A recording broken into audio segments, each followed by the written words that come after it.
Give yourself a 3-minute ribcage reset. Without sounding dramatic, this will change your life. There is nothing more disruptive than lack of space, compression at the back of your ribcage. It disrupts breathing, disrupts core, it disrupts human movement because you can't move where you're compressed, and it disrupts your nervous system. I haven't seen a patient in decades who doesn't need this. We are all offloading stability into our back extensors, and you are going to be fighting that with every breath you take, every move you make, if you don't reset it. Make your life easier and just try a 3-minute ribcage reset. We are going to start with just some easy positional breathing. So I'm going to get you to drop into child's pose and just let yourself fold over your hips, relax your head wherever you want it, and hands wherever you want them. Take some time here to get comfortable. You have to feel safe in this position. So you may want a yoga block underneath your head to support it. You might want pillows for that, or if you can't access child's pose because of hip or knee restrictions, you could lie on your stomach. Put a few pillows underneath your hips, or even go over a physio ball if you have one of those. Get comfortable.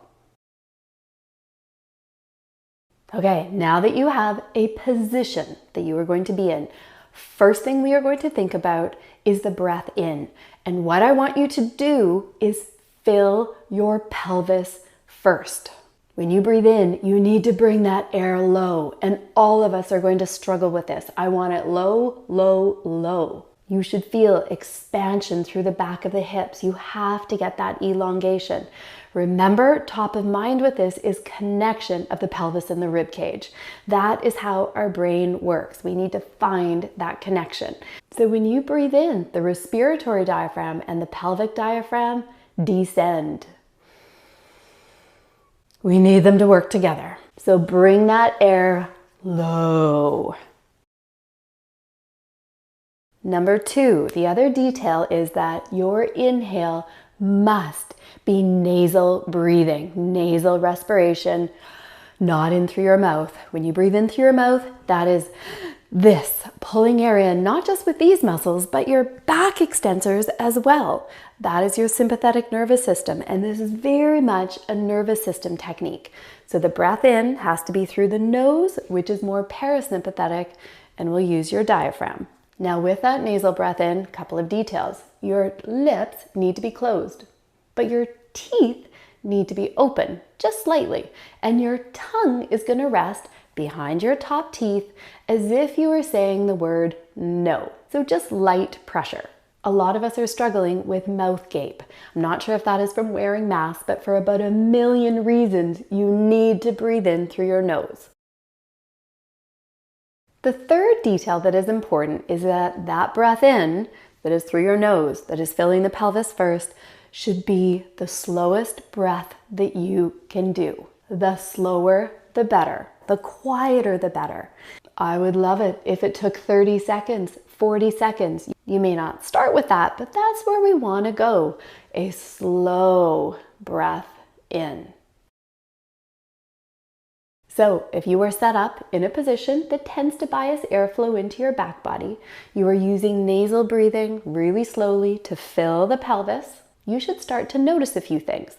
Number 1, that your rib cage maybe drops down a little bit. And number 2, with all of those forces working together, you should be starting to feel some elongation, some expansion, some space opening up in the back body.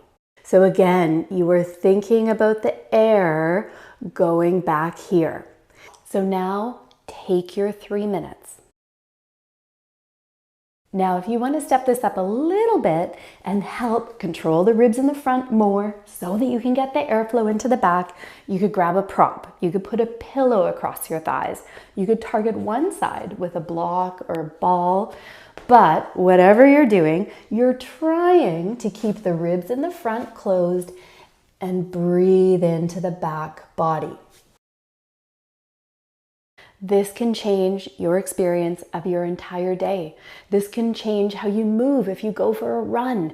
Because if you can't keep your center of mass back when you move forwards, you're going to be compensating with every step you take. And this is going to change every breath you take during the day. We take 20 to 25,000 breaths in a day.